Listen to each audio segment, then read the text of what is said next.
Hello, everybody, and welcome to a very spectacular edition of Denzicaster here on the. I do a horrible Bela Lugosi. Sound Here, good. here on the ECS Network. I'm your host, Mike. This week I'm joined by. Andrew? And yes, I did a horrible Bela Lugosi, bleh, but Bela Lugosi's not who we're here to talk about. Normally, we do not go toku adjacent, as Dave over on 8 Star Anime might say. Normally, we stay pretty much to tokusatsu, even if it's an American production like Power Rangers or Pacific Rim. Those are still tokusatsu movies. But today, we are going a little outside the norm for Halloween week here on the network, and we are checking out the Universal 1931 feature film Dracula, or to be more accurate, the Spanish version of Dracula. We watched from the Blu-ray release, we checked out the 1931 Spanish version starring Carlos Valerius as Count Dracula, and starring Lupita Tovar as, I think it's Ava in this version. Mm-hmm. And the reason we watched that version is because it's widely considered of the Universal incarnations of the movie, it's considered to be the better of the two.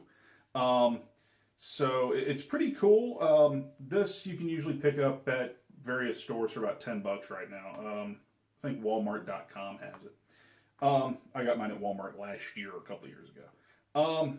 But this version, which does have both movies on it, we're not going to go into the plot of Dracula. If you don't know the plot of Dracula, then it's Dracula. It's Dracula. There's lots of stuff you can go out there and get. I hear it was a book. Very good book. Yeah.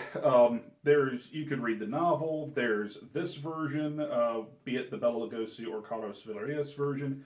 You could watch the horror of Dracula from the old Hammer film series with Christopher Lee. There's the movie with Gary Oldman, Bram Stoker's Dracula. There's any number of stuff. I mean, if all you know of Dracula is from Hotel Transylvania and Buffy the Vampire Slayer, broaden your horizons. You're missing a lot. But I do want to talk briefly about sort of the backstory of how this movie even came about. And I'm not talking about the Universal movie, I'm talking about the Spanish version. In the 1930s, it was not uncommon at the birth of the talking picture, and this is the first sound horror movie in history. This is the original. It was not unusual for them to dub them over into other languages, and that was something they did early on. But eventually, they realized a couple of things. One, it would probably be more cost effective just to use the same script and the same sets and shoot another version of the movie. But then you also get sort of box office stars that the natives of that country can identify with. So you wind up with Spanish matinee idols is what I was trying to say, and movie stars out of the deal, such as Carlos Valerius or Lupita Tovar, who passed away actually last year at the age of 106. One of the original cast members, she actually does an introduction on this for the movie. Yeah, her introduction is really good, isn't it?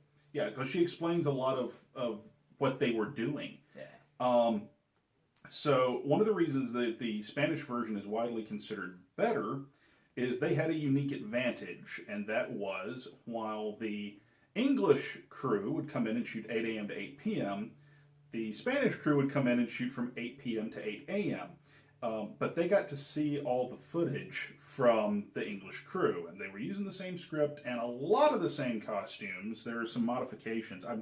I'm fairly certain Carlos Valerius is wearing the same costume Bela Lugosi wore. Just he doesn't have the medallion on. There are scenes of Bela Lugosi without the medallion in the movie, and it kind of goes back and forth. You never see Carlos wearing it. So they have same props, same everything, even the same marks on the floor. But they had made it up in their mind that their version was going to be better, and they were going to learn from what the English crew did. And so you get a lot of stuff in here that's kind of ahead of its time, realistically, with the Spanish version. And very appreciative of it. We're watching this not only because it's Halloween week, but because in a lot of ways, tokusatsu as we know it owes a debt of gratitude to the early days of horror.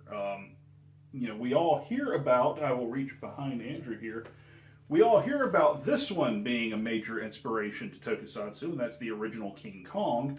But the Universal Monsters, there is a Frankenstein's monster in Ranger, and there are vampires and all this forever and ever amen. And you see a lot of fairly primitive special effects in this one, especially the bat on a string. Mm-hmm. But those are techniques that would get used later for years on end by other productions. And so these old Universal movies, they paved the way for a lot of what we know of as tokusatsu. So you saw the Spanish version about 6 years ago, you told me when we were watching. I've never seen, truthfully, I'm about to lose part of my geek card. This is the first time I've ever seen Dracula. I've never actually watched the Bela Lugosi version of this movie. I bought this specifically because I had the Spanish version on it, and I'd heard a whole lot about it. So today, with Andrew here, I watched my first Universal Monster movie. I own two. I have this and I have Frankenstein. What were your impressions as we kind of went through and for you, I guess, rewatched this? What were your first thoughts when we were going back through this? Well, I think we did touch on this during the end credits. Mm-hmm.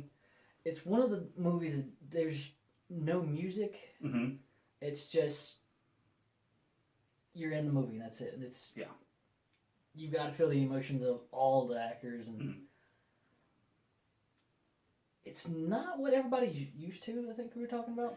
Well, we had mentioned it's really weird because you never know how much you miss the music in a movie until there isn't any, and so there's this almost a sense of stillness to a lot of the movie that I think adds to the eerie factor in a lot of scenes. There are some scenes where there's, particularly with like the Professor Van Helsing and Dr. Seward and those characters, where I was begging for a score. Right.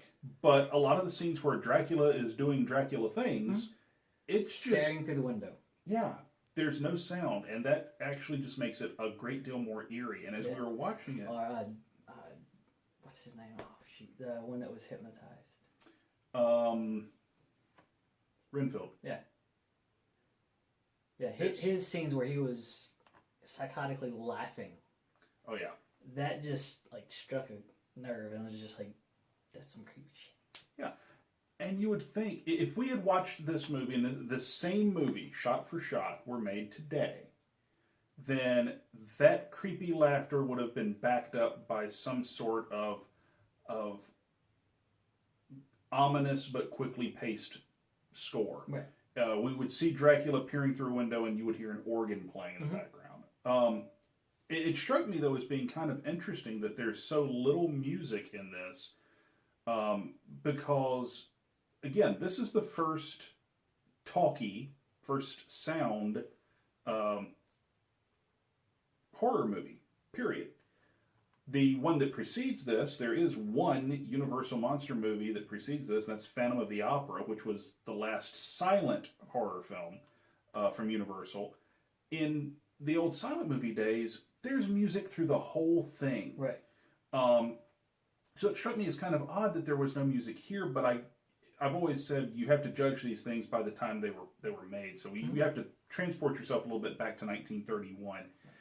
And if all you ever heard was music through a movie, hearing no music, but clearly hearing the voices and the sound effects and things like that would be so intriguing. It'd be such a different change of pace.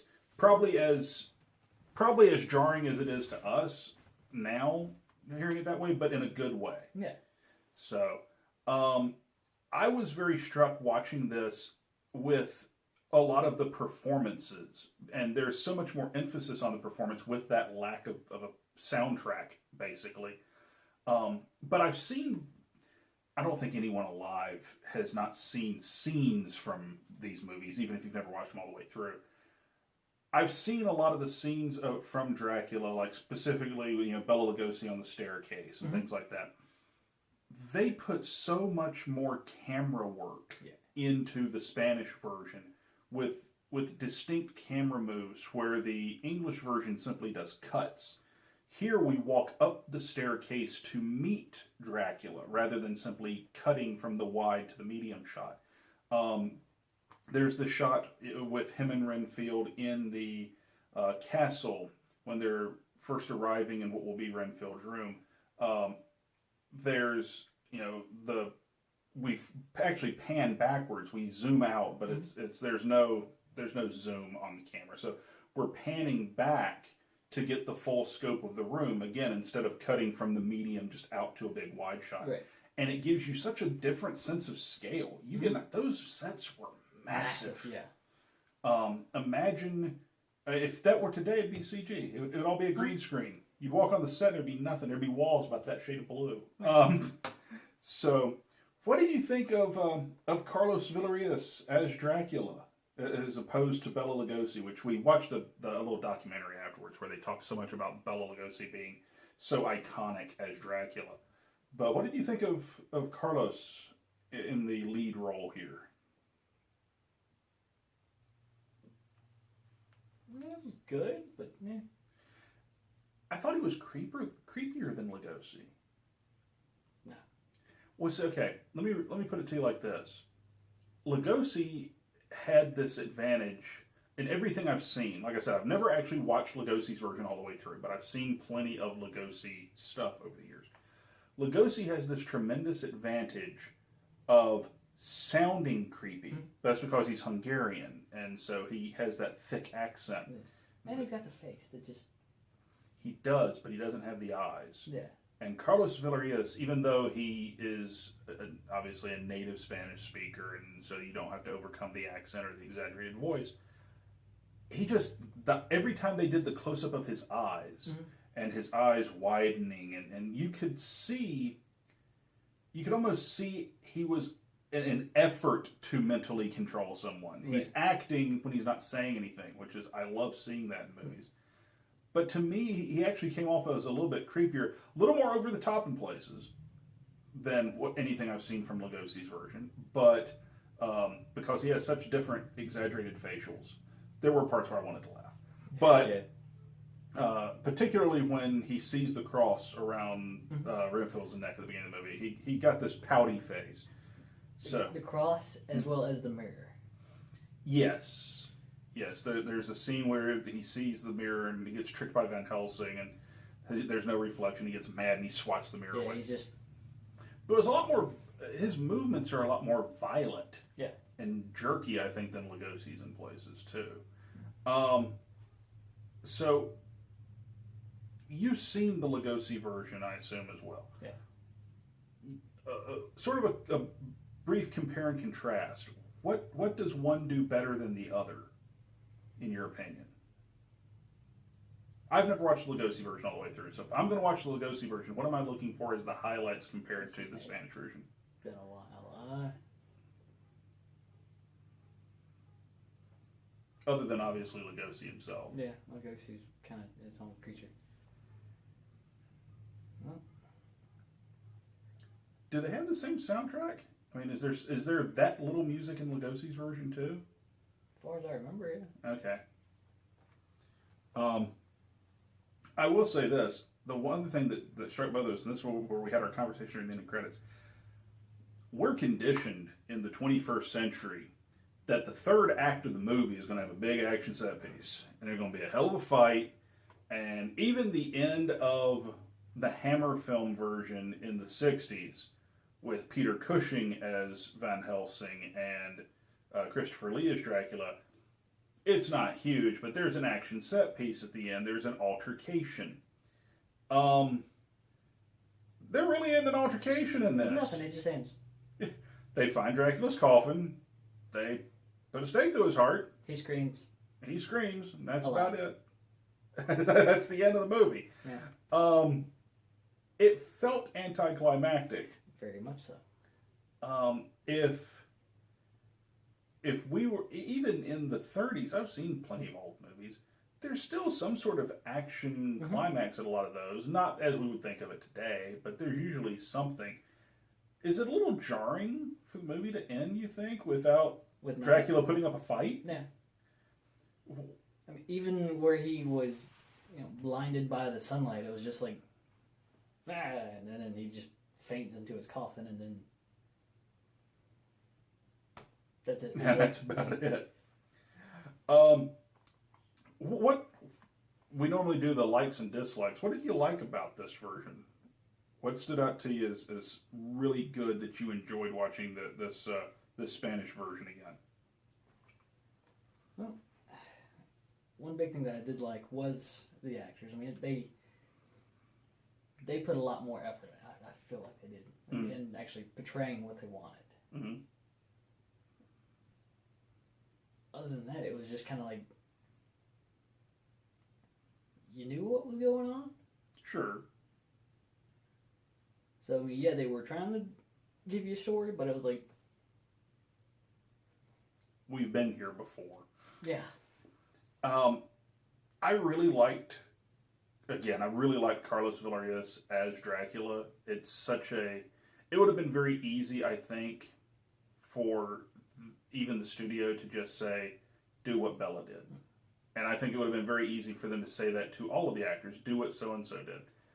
But you can see an effort to make his performance different than Bela Lugosi's, and to put his stamp on the character. Whether his version is superior to Bela Lugosi's version, your mileage may vary. There are elements of Valerius' performance I like better than what I have seen of Lugosi's, but at the end of the day, Bela Lugosi's Bela Lugosi. There's a reason that if you see a vampire, he has a widow's peak and pale skin and talks like these. Yeah, he is like the blueprint. Yes, absolutely. Now, that said, I loved Renfield rather in this. Yeah. I loved Renfield in this. He comes off as genuinely creepy, genuinely startled, genuinely disturbed. That guy, it's over the top. But my favorite part was when the nurse fainted. That was super creepy. Right, and he just starts crawling up to her. Yeah. My favorite scene with Renfield in this is where they have where they call him into the doctor's office. It's the doctor and it's Van Helsing, and he's carrying on a perfectly legitimate, very very sane conversation until he sees a fly. And then he goes after and he starts stalking the fly across the room. And when they look at him and he looks and sees them and they're looking at him like, what stupidity may this creature be? He just, just flicks it away like nothing happened. Inferior organism, not worth my time. So what in this version did you sit there and go, why? Why did they do this? Let's see. Honestly, it was how they introduced Renfield. With the going overseas and everything. It was just kind of like, okay. Yeah, I can say he's introduced as a very, I would say a very sedate character, but you see the beginnings of him getting unnerved when he shows up at the castle. For me, I've never read the book. I'm pretty sure the book doesn't end with a huge action set piece either. Yeah. I'm not asking for the end of a Castlevania game, but I wish there had been a little something more. And to me, there's such a thing as a very minimalistic score, and then there's no score. This was none. Yeah. I would have liked to have had a little bit of music. There were some scenes that would have benefited greatly from just a little bit of music in the background. Although, one of the things I will say I appreciated, aside from the terrific camera work, which really is ahead of its time, because if you watch it, this is stuff that they don't get right today with steady cams. And they didn't have steady cams in 1931. But one of the things I really did appreciate is when you did hear music, there was actually a justification for hearing it. There would either be like a record player or some other form. There was a source for the noise, which I can only assume that was a big thing about talkie when they first came out. Is if there's going to be a racket, you need to know where the racket is coming from. There are some where there probably should have been some sound effects and simply weren't, but it's the 1930s and it's the beginning of this type of movie. Closing thoughts on, this says Bela Lugosi Dracula, but on the Carlos Valerius version of Dracula. It's good. I would recommend it to anybody that wants a good Halloween flick. Yeah. It's not scary. It's suspense. Yeah, it keeps you in your seat. I mean, there are some scenes that are just boring. There are. There's a handful, but it's not that many. If you really want something good to watch, I would. Yeah. It's not a long movie. It's 75 minutes. Yeah. It's short even by today's standards, really. But I would say watching this film, no, it is not. It's not nightmare fuel. It's not a slasher flick. There is suspense. It really, to me, feels more akin to almost a crime drama in places, where Dracula is the criminal, and Van Helsing and Dr. Seward are really and in this version, not John Harker but Juan Harker, are your or is it John Seward? I think it's Harker. I could be getting names wrong, folks. John in the regular version, Juan in this version, are sort of your detectives looking for the bad guy. So it has more in common there, but it really is I would actually call it a fun movie, fun to watch. It's not going to be anything like DreamWorks or Pixar, but you get the idea. And it is a horror movie. It is a horror classic, but it's not one of those that if you shy away from horror movies, and I do, it's not one of those that you are going to have too much trouble watching. I'm going to sleep tonight just fine. And you can answer this where I can't. The Lugosi version, the Valerius version, or watch them both at some point. Watch them both.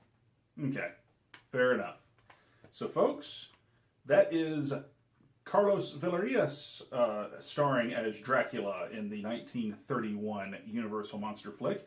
Hope you've enjoyed this as part of our Halloween week here on the ECS Network. If you haven't checked out all the other great shows here on the channel, we certainly invite you to do so. Chris and company at 8 Star Anime are playing everything super close to the vest, and I have no blasted clue what you're going to see tomorrow on 8 Star Anime. But they tell me it will somehow be horror related. They've already done Castlevania. They've done Hellsing Ultimate, which they split up over a couple of weeks. So who knows what they've got planned for 8 Star Anime tomorrow.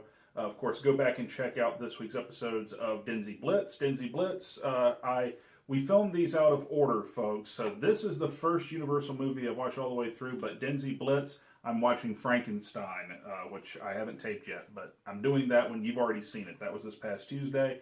Let's see, yesterday, Candy Mike's Movie Night, we did Phantom of the Opera, so check that out.